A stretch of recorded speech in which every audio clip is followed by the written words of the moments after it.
우리는 세상을 살아가면서 결코 내가 바라지 않지만, 원하지 않지만, 원치 않는 그러한 재난과 위기가 기가 막힐 그러한 일들을 당할 때가 있습니다. 그 위기를 만났을 때 우리가 어떻게 반응하는가, 위기 속에서 우리가 어떻게 행동하는가 하는 것이 중요합니다. 우리는 어떤 어려운 문제들도 잘 해결해 나가려고 많은 공부도 하고 노력도 하고 경험도 쌓습니다. 그러나 진정한 그러한 고난이 다가오면, 위기에 부딪히면 사람은 정신이 멍해지고 어떻게 할지 판단력이 생기지 아니하고 그렇게 해서 잘못된 결정을 내립니다. 그래서 항상 일이 자꾸만 꼬여가는 것을 보게 됩니다. 오늘 우리는 내가 당면한 이 피할 수 없는 위기 속에서 어떻게 행동해야 하는가? 오늘 우리에게 주시는 하나님의 말씀, 히스기야 왕이 처한 위기와 그 위기를 벗어나서 오늘 그가 하나님께 응답받는 역사적 교훈을 통해서 오늘을 살아가는 우리에게 주시는 하나님의 지혜를 배우도록 해야겠습니다. 오늘 성경에 나와 있는 이스라엘의 이 히스기야 왕은 이스라엘 남왕국의 12대 왕입니다. 이스라엘 나라가 다윗과 솔로몬의 전성기를 통해서 최대의 번영을 이루었습니다. 그러나 솔로몬이 가장 하나님 앞에 축복을 받고 번영할 때 하나님의 계명을 떠나서 육신의 정욕을 쫓아 세상의 방식을 따라서 살아가기 시작할 때 나라가 분열되기 시작합니다. 남과 북으로 분열된 나라가 북쪽 이스라엘은 10지파, 남쪽은 유다를 통해 유다와 함께 2지파가 그렇게 이제 나라를 형성하고 있는데 바로 그 남왕국 12대 왕이 히스기야 왕입니다. 그런데 그 제위 기간에 오늘 히스기야는 가장 혹독하고 큰 시련을 만났습니다.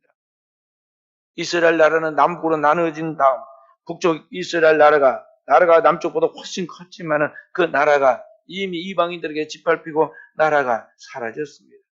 당대 세계를 지배하던 가장 강력한 나라인 신흥 제국이 아수르라는 제국이 남하에 내려오면서 이 북쪽에 있는 이스라엘 나라를 지배하고 그 나라를 완전히 말살시켜버렸습니다.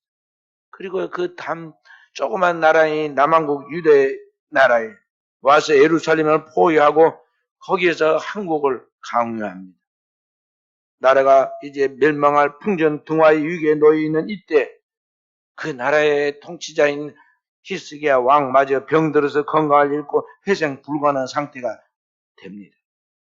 이 절체절명의 위기에 놓여 있을 때 그때 이스라엘 나라의 최대의 선지자, 당대 이스라엘 나라의 4명의 왕을 거치면서 그들에게 하나님의 말씀을 전해주었던 최대의 선지자인 이사야가 찾아왔습니다. 선지자 이사야가 찾아와서 히스기야 왕에게 복된 소식, 구원에 대한 희망의 메시지를 전해줄 줄 알았더니 그로부터 하나님의 사행 선고를 받게 됩니다. 1절 말씀, 너는 집을 정리하라, 내가 죽고 살지 못하리라 하셨나이다. 이사야 선지자가 와서 그렇지 않아도 지금 힘들고 낙담이 되고 너무 괴로운데 그에 와서 이야기해, 너 못 산다, 너 죽고 살지 못한다, 그러니 뒤끝을 깨끗이 하도록 집을 정리하라는 그런 말씀을 듣게 됩니다. 보통 우리들이 살아가면서 이 땅에서 인간의 힘으로 살아갈 수 없는, 해결할 수 없는 절체절명의 위기를 만나면 어떻게 반응합니까? 일반적으로 사람들은 어떤 힘이 있는 다른 사람이 자기를 도와주기를 바라고 그 사람을 기대하고 구합니다. 그러나 이러한 도움은 쉽지 않고 그러한 도움을 하나 받으면 10가지로 갚아야 하기 때문에 어렵기만 합니다. 때로는 어떤 자연적인 도움, 또 어떤 희망을 가지고 막연하게 뭔가에 기대어 구하기도 합니다. 그러나 이러한 인간의 도움과 인간의 구원의 방법들은 다 한계가 있고 거기에 머물러 있는 것을 바라보게 됩니다. 그런데 이 히스기야가 이러한 자신의 위기 상황, 비극적인 그러한 절체절명의 사형 선고를 받는 상황 속에서 어떻게 반응하였는가? 오늘 성경을 보면 그가 적극적으로 하나님께 반응을 하였습니다. 그 뭐냐? 오늘 그 하나님께서 너는 집을 처치하라. 그리고 내가 죽고 살지 못할 것이라고 말씀이 떨어졌을 때 그 말에 압도당하여서 그대로 죽음을 순응하여 받아들이는 것이 아니라 그가 몸을 돌려서 아프니까 일어날 수 없었던 거죠. 그리고 벽을 향하여 그 벽을 바라보면서 하나님 앞에 기도했습니다. 그 기도의 내용이 2절, 3절 말씀입니다. 함께 읽어봅니다.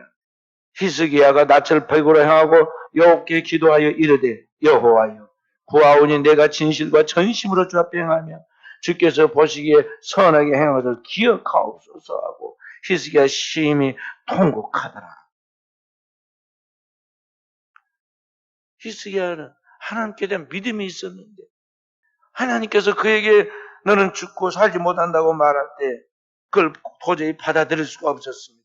그래서 그가 하나님 앞에 그가 할 수 있는 최선을 다해서 일어날 수 없으니까 몸을 돌려서 벽을 향하여 하나님 앞에 기도합니다. 눈물과 기도로 통곡하며 기도했습니다. 내가 주 앞에서 진실과 전심으로 행한 것, 그리고 하나님 앞에 선하게 살려고 선하게 행한 것에 대하여 지금 다 보셨잖아요. 그렇게 하나님 앞에 짧은 기도를 지금 드렸습니다. 그런데 그 히스기야 기도가 얼마나 빠르게 응답이 되었는가를 볼 수가 있습니다. 하나님께서 이 히스기야의 기도와 간구를 들으시고 놀랍게도 방금 하나님이 하신 그 모든 말씀을 번복하고 그에게 하나님의 구원을 주시는데 빠르게 응답이 됩니다. 이사야 선지자가 왕에게 와서 하나님께서 집을 처치하라, 네가 죽고 다시 살지 못하라 말씀하셨다고 말씀을 전하고 돌아오는 발걸음이 무거웠습니다. 그러나 그 왕궁을 벗어나기도 전에 하나님께서 다시 이사야 선지자에게 말씀이 떨어져 이야기하시기를 너는 다시 내 종 히스기야에게 돌아가서 가서 말해라. 하나님의 말씀을 그에게 줍니다. 그 말씀이 5절, 6절 말씀입니다. 함께 읽어봅니다. 너는 돌아가서 내 백성 주권자 히스기야에게 이르기를 왕의 조상 다윗의 하나님 여호와의 말씀이 내가 내 기도를 들었고 내 눈물을 보았노라. 내가 너를 낫게 하느니 내가 3일 만에 여호와의 성전에 올라가겠고 내 날이 15년을 더할 것이며 내가 너희와 이 성을 아수르 왕의 손에서 구원하고 내가 나를 위하고 또 내 종 다윗을 위함으로 이 성을 보호하리라 하셨다 하라. 아멘.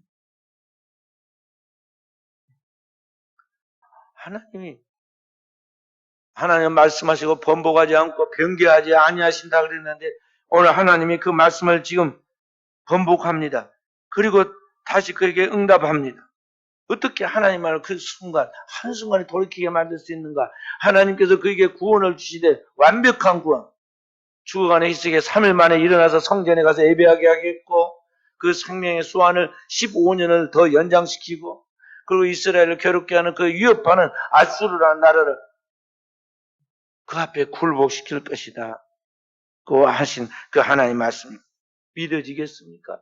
지금 몇 년 동안 아수르의 포위 되어가지고 그 앞에서 엄청난 스트레스를 받아가지고 병까지 얻었는데 병이 들어가지고 아무래도 몸이 회복이 안 돼가지고 누워있는 그 히스기야에게 하나님께서 3일 만에 일어나게 해주겠다 그랬고 3일 만에 성전에 들어가 예배하게 건강하게 해주겠다 그러고 장수하여 15년을 더 살게 해주고 더 나아가서 그들을 괴롭게 하는 아수르를 그 앞에서 굴복시키고 구원해 줄 거라고 말씀하신 그 말씀 믿어지겠느냐는 거죠. 그래서 히스기야가 이사야 선지자 앞에서 그렇게 말씀합니다. 내가 3일 만에 정말 살아서 하나님의 성전에 들어갈 무슨 징조가 있습니까? 그러자 이사야 선지자가 그에게 말했습니다. 왕 앞에 있는 저 해시계가 10도를 앞으로 나아가게 할까요? 10도를 뒤로 물러가게 할까요? 고대에는 지금 같은 그런 시계가 없는 시대이기 때문에 해를 바라보고 그 해에서 비치는 그림자를 통해서 시간을 측정하였습니다. 그렇게 만든 시계를 해시계라고 하는데 우리나라도 장령실에 해시계가 있었잖아요. 조선시대 때. 근데 이런 해시계가 고대에도 있었습니다. 그 해시계가 움직인다는 건 뭐냐면 태양이 움직인다는 것. 그래서 영리하게도 히스기야 왕이 이사야 선지자에게 말하기를 앞으로 나아가기는 쉬우니 뒤로 물러가게 보여주십시오. 그 말이 떨어진가 즉시 해시계가 10도를 뒤로 물러갑니다. 그 태양이 뒤로 10도를 물러갔다는 거예요. 그때서야 이사야 선지자가 자기가 나을 것을 믿었고 이사야 선지자가 무화과 뭉치를 그 아픈 상처에 붙였는데 3일 만에 깨끗하게 나아가지고 하나님의 성경에 나와서 경배합니다. 그래서 그때 쓴 히스기야의 시가 또 성경에 기록되어 있는 것도 나옵니다. 오늘 히스기야가 그 인생의 가장 큰 위기에 부딪혀서 죽어갈 때 하나님께서 그에게 응답하시죠. 그의 기도를 들으시고 즉각적 응답을 하시는데 응답이 어떤 현상적이고 물리적이고 의학적으로 온 것이 아닙니다. 그냥 하나님의 말씀이 떨어졌습니다. 하나님께서 이사야 선지자를 통해서 다시 내가 살 것이다. 3일 만에 완전하게 회복돼서 성전에 들어 예배하게 할 것이다. 내 생명 15년을 연장시킬 것이다. 너를 위협하는 아수르 대군을 하나님께 다 섬멸하여 너를 그 아수르 앞에서 승리하도록 만들 것이다. 하나님 말씀이 떨어지는데 그 말씀이 오늘 우리의 삶 속에 현실이 되어서 이스라엘 나라가 구원을 받게 되죠. 히스기야 왕은 건강해졌고 히스기야 왕은 아수르와의 싸움에서 칼과 창과 화살로 싸우는 것이 아니라 하나님께서 친히 개입하셔서 그 군대 가운데 들어가십니다. 하룻밤 자고 나니 아수르의 대군 18만 5천 명이 송장이 되어서 거기에 널브러져 있습니다. 그날 밤에 하나님께서 죽음의 사자를 보내서 그 옛날 애굽의 바로의 그러한 세계에 하나님께서 그 백성들을 구원하기 위하여 쳤던 것 같이 그 이방인들을 하나님께서 섬멸했어요. 그 숫자가 큰 용사만 18만 5천 명이라고 그랬습니다. 너무나 창피하기도 하고 너무나 두렵기도 하고 혼이 난 이 아수르의 그 왕이 황급하게 본국으로 돌아갔습니다. 그리고 이 어찌된 일인가 해석을 하지 못해가지고 그들의 신전에 가가지고 그들의 신 이스록의 묘에서 경배하다가 재앙을 당하죠. 자기 몸에서 난 두 자녀가 자기 아버지를 배신하고 칼로 찔러서 죽입니다. 그렇게 해서 그의 인생 종지부가 찍히죠. 이러한 하나님의 구원, 완전한 구원이 어떻게 왔느냐? 오늘 히스기야의 기도를 통해서 왔다는 것을 우리가 알아야 합니다. 구원은 여호와께로부터 옵니다. 그런데 그 구원은 오늘 우리의 기도를 통해서 주어진다는 것을 우리가 명심해야 한다는 것입니다. 히스기야 왕이 기도했던 것 같이 오늘 우리가 진심과 전심으로 주님 앞에 기도할 때 하나님의 우리의 구원을 만들어내시는 것입니다. 그런데 히스기야가 기도를 했는데 즉각적 응답이 왔습니다. 어떻게 우리는 기도를 해도 40일 작전 기도를 해도 응답이 안 되는데 어떻게 히스기야는 하나님께서 편애하시는지 한 번에 그냥 단 한 번의 기도가 응답이 되었을까요? 그것은 결코 오늘 하나님께서 우리와 히스기야를 편애하여 구분한 것이 아닙니다. 히스기야가 왕이었지만 끊임없이 하나님 앞에 기도한 사람이었던 우리가 간과하면 안 되는 것입니다. 히스기야는 분주한 그런 왕의 사무를 감당해야 함에도 불구하고 그렇게 해서 하나님 앞에 기도했습니다. 위기의 상황 속에서 번민하고 괴로우니까 술을 먹으면서 세월을 낭비한 것이 아닙니다. 위기의 상황에 부딪힐 때마다 그는 하나님 성전에 나가서 기도했습니다.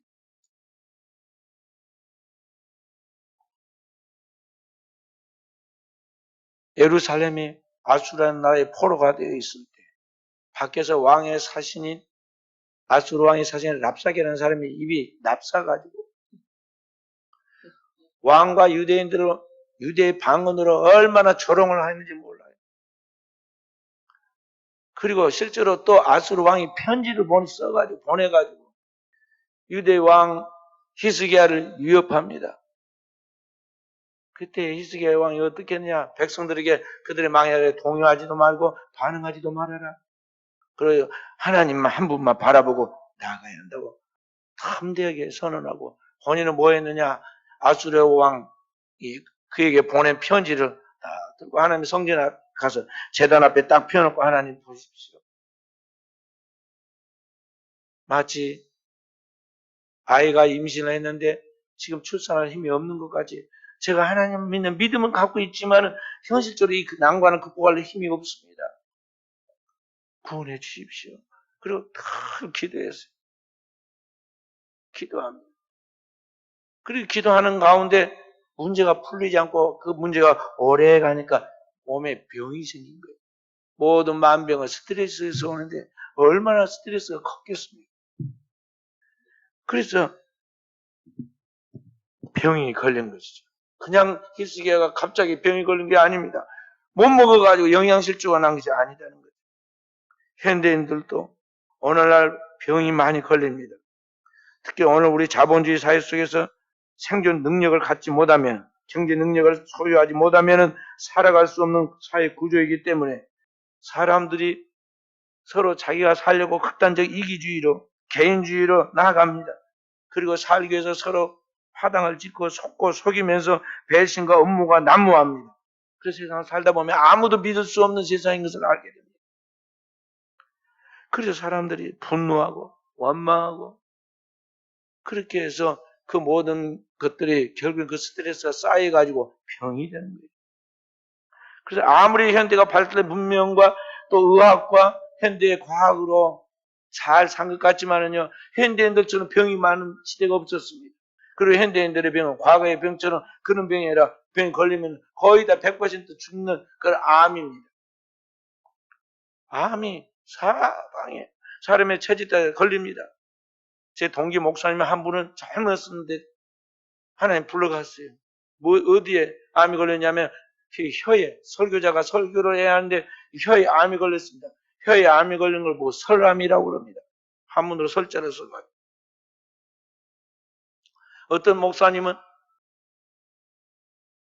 이 혈액 속에 암이 걸렸습니다. 혈액암이 걸렸습니다. 그래서 2년 동안 투병하고 항암치를 받았지만 결국에는 죽었습니다.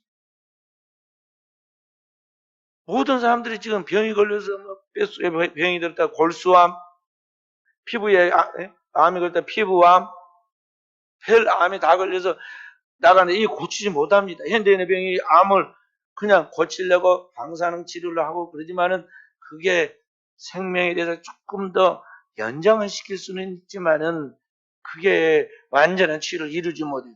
결국엔 죽습니다. 그런데 이 모든 병들이, 암이라는 병들이 다 어디서 오느냐면 스트레스에서 옵니다. 사람들이 강하게 스트레스를 받게 되면 외부로부터 가지는 그 스트레스가 그걸로 끝나는 것이 아니라, 그걸 끝나버리면 좋은데 그렇게 해서 시작된 분노가 자신 내부로부터 이제 계속해서 자랍니다. 자기 내부로부터 그 괴로움을, 남을 미워하고 나를 괴롭게 하고 나를 힘들게 만든 그 사람에 대한 분노가 쌓입니다. 그리고 그 분노의 감정들이 풀리지 못할 때 그것이 계속 자라가지고 그것이 결국엔 암이 되는 거예요. 그래서 주님께서 우리를 사랑하시기 때문에 오늘 우리 아이가 영혼이 잘 되고 범죄가 잘 되고 강건하라고 하신 그 주님께서 우리에게 뭐라고 말합니까? 서로 사랑해야 한다. 심지어는 너를 해롭게 하고 위협하고 너를 손해를 끼치고 고통 가운데 빠뜨리는 원수까지도 위하여 기도하고 축복하라고 했어요. 왜 그러냐? 그 원수에 대하여 미워하고 분노하는 가운데 네가 먼저 병들어 죽는다는 거죠. 그렇기 때문에 그러지 않도록 하나님께 모두 맡기고 너는 너의 할 수 있는 최선을 다해서 하나님 앞에서 주신 받은 사랑을 가지고 사랑하라는 것이죠. 그리고 위에서 축복하고 기도하는 거죠. 그러면 그것은 그 머리에 숯불을 쌓아두는 것과 같아서 결국은 그 온몸이 타고 말듯이 그 원수는 하나님께서 결국에는 하나님이 갚아 주신다는 거죠. 그렇기 때문에 원수가 없는 거 하나님께 맡기고 너는 너의 할 도리를 다해서 원수까지도 사랑하라고 말씀한 것입니다. 그래서 오늘 우리는 우리의 인생의 위기가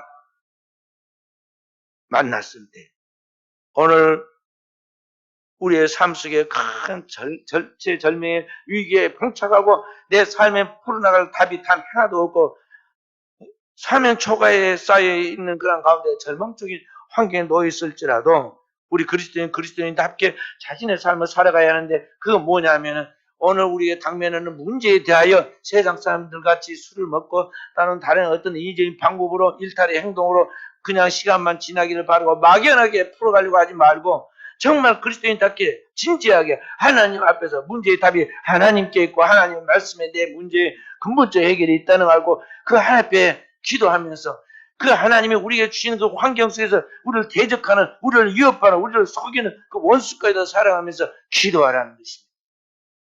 그러면 하나님께 우리의 삶 속에 이 역사하시는 하나님의 구원을 보게 될 것입니다. 에릭 프로미슨 The Art of Love, 사랑의 기술이라는 책에 보면요, 사랑을 5가지로 정의합니다. 첫째는 컨션, 관심을 갖는다는 것이고, 둘째는 리스펙트, 존경하는 것이고, 셋째는 언더스탠드, 이해하는 것이고, 넷째는 리스폰시빌리티, 책임을 지는 것이고, 다섯째는 셀프 세어, 나누는 것이다, 주는 것이다고 그렇게 말했습니다. 그러니까 오늘 우리 그리스도인들은, 세상 사람들은 자기 것을 가지고 남의 것도 빼앗고 그렇게 해가지고 자기 것을 많이 착취하고 확보해서 그것이 있어야 행복하고 잘 살고 건강하고 그것이 자신의 미래를 보장할 것 같이 그렇게 생각하지만, 그리스도인들은 하나님께 모든 걸 받아서 그래서 물을 흘려내듯이 오늘 우리의 삶을 통해서 모든 만나는 우리와 함께 살아가는 사람들과 더불어 사랑하고 섬기고 희생하고 나아가야 한다는 것입니다.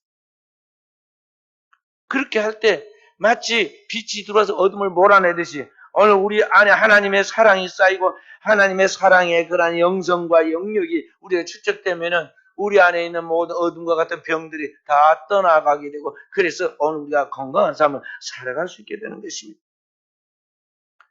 북아일랜드에서도 벨파스트에서 목회하고 있는 방주교회를 담임하는 리 맥클랜드 목사님의 간증 이야기가 있는데, 이분이 바이러스에 걸렸습니다. 원인을 모르는 바이러스에 감염되어 가지고 목숨을 잃을 위기에 처했습니다. 의사와 간호사들이 아무리 최선을 다하고 노력하고 조치를 했지만 그의 몸 상태가 호전되지 아니하고 결국에는 산소호흡기를 차고 곧 자신이 이 세상을 마감해야 하고 자기의 생을 정리해야 한다는 압박감에 시달리게 됩니다. 그래서 이 맥클랜드 목사님은 매일 밤 죽음의 절망 가운데서 그렇게 헤매면서 두려운 마음도 있었지만 끝까지 포기하지 않고 하나님께 대한 믿음을 잃지 않고 하나님이 그에게 개입하셔서 초자연적인 치유를 주시기를 기도했습니다. 그런데 몸은 점점 나빠지고 이제 숨쉬기도 어려워졌습니다. 그래서 산소호흡기에 의해서 하루하루를 겨우겨우 연명해 갑니다. 희망이 점점 사라집니다. 근데 그때 하나님께서 그에게 천사를 보내줍니다. 어느 날 그 청소부 한 사람이 그 방에 들어왔습니다. 그 병실에 아무도 들어올 수 없고 감염 때문에 아무도 들어올 수 없고 청소부만 청소하기 위해 들어가도록 허락되는데, 그 청소부가 들어서 청소를 하다가 자신의 이야기를 소개했습니다. 그 청소부가 누구냐 하면 14년 동안 나이지리아 선교사로 사역을 하였다가 지금 거기에 돌아와서 거기서 지금 청소부로 일을 하고 있는 것입니다. 나이지리아에서 14년 동안 사역하면서 많은 영혼을 구원했는데, 여기 지금 청소하러 들어와서 보니까 거기에 그 유명한 목사님이 병상에서 지금 죽어가고 있습니다. 그래서 낙심하지 말고 포기하지 말고 하나님을 의지하고 나아가라. 하나님이 당신을 치유해 주실 것이다 하고 격려했습니다. 그러면서 병실을 떠나면서 이 청소부가, 선교사인 청소부가 이야기합니다. 당신을 위해서 기도해 줘도 될까요? 기도해 준다는데 목사님이 물론입니다 하고 대답했어요. 그러자 그가 그에게 손을 얹고 성령께서 이 바이러스로 공격을 받아가지고 망가진 뼈를 어루만져 주실 것을 구하고 기도했습니다. 기도하고 나가면서 탁 손을 이렇게 엄지척을 했습니다. 그리고 매일 청소하러 들어올 때마다 기도해 주고 나갈 때는 탁 손을 이렇게 엄지척 해주고 나갔습니다. 근데 그렇게 청소부 선교사가 기도한 후부터 이상하게 그의 몸이 호전되고 마침내 기적적인 치유가 이루어져서 태어나게 되었습니다. 어떻게 의사가 치료해도 안 되던 것을, 본인이 또 기도해도 안 되던 것을 이렇게 되게 될까요? 이 나이지리아에서 선교하면서 그 오지에서 하나님의 도우심이 없이는 순간순간 어떻게 할 수 없는 그런 가운데 이 선교사가 얼마나 기도를 했겠습니까? 축적된 그의 기도와 영성이 오늘 있었는데 이분이 마침 하나님의 보냄을 받아서 그 병상에 청소부로 들어가게 되었고 청소하는 가운데 감동이 일어나서 그리고 복음을 전하고 전도한 것입니다. 그리고 기도한 것입니다. 우리 성도들은 몸의 지체로서 때로는 왼손이 오른손을 돕고 때로는 오른손이 왼손을 돕듯이 우리는 서로를 돕고 기도로 연합해서 한 몸을 이루어가는 거예요.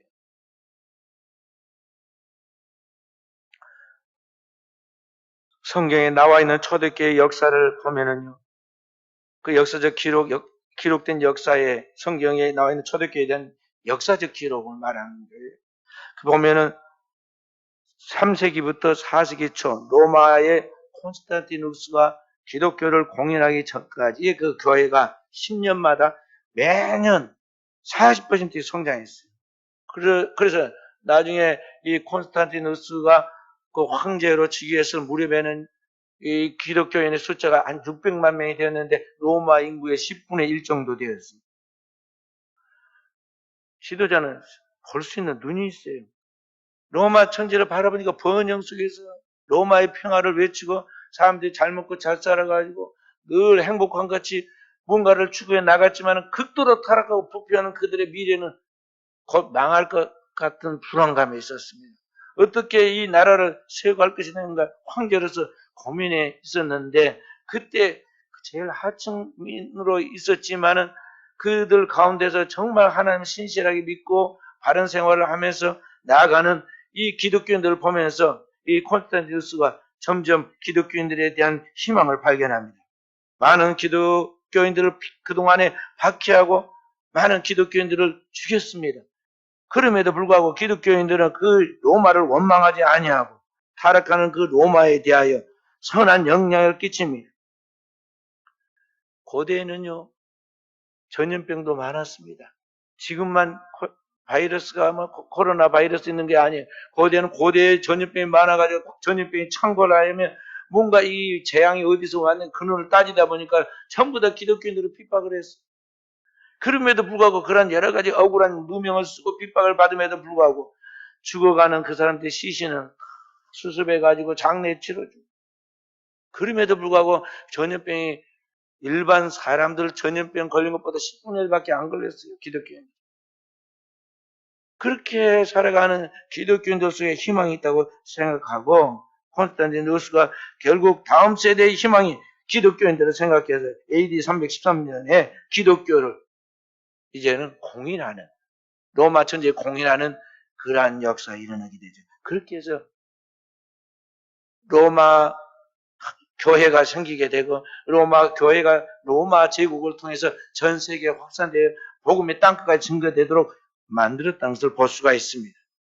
이런 초대교회 성장의 비밀이 뭐냐 하면 성도들이 어떤 위협과 손해 속에서 그걸 원망하고 불평하고 그런 것들에 대하여 분노하는 것이 아니라 그러한 가운데서 기도하며 하나님 앞에 인내하고 나아갔다는 것입니다. 이해할 수 없는 고난과 위기 속에서 그들은 하나님의 구원과 하나님의 도우심을 바라고 끝까지 인내하면서 기도하였습니다. 그것이 결국은 로마를 구원하고 로마를 통해서 세계를 구원하는 역사를 가져온 것입니다. 그럼 오늘을 살아가는 우리 성도들이 어떻게 오늘의 이 시대를 변화시키고 오늘의 이 세상을 어둠의 세상을 감동하고 굴복시켜서 하나님의 나라로 만들어갈 수 있느냐? 성경은 그것이 기도 외에 다른 방법이 없다는 것을 우리에게 가르쳐주고 있습니다. 그래서 성도는 그의 삶 속에 가장 삶의 우선순위가 하나님의 말씀을 붙들고 기도하는 것이 되어야 하고 기도하는 가운데 그의 영혼과 그의 성품과 인격이 변화되고 그가 오늘 하나님 앞에서 다른 사람을 살릴 수 있는 그런 충분한 영성과 영역을 가진 그런 사람으로 그를 만들어 간다는 거예요. 한마디로 그리스도의 형상을 이루어간다는 것을 알고 오늘 우리는 주님 앞에 그 영원한 말씀이 내 삶에 내 몸에 인격이 되도록 그 살이 되고 피가 되고 내 인격이 되도록 오늘도 우리가 깨어 기도하는 진정한 그리스도인으로 성장해 가도록 해야겠습니다.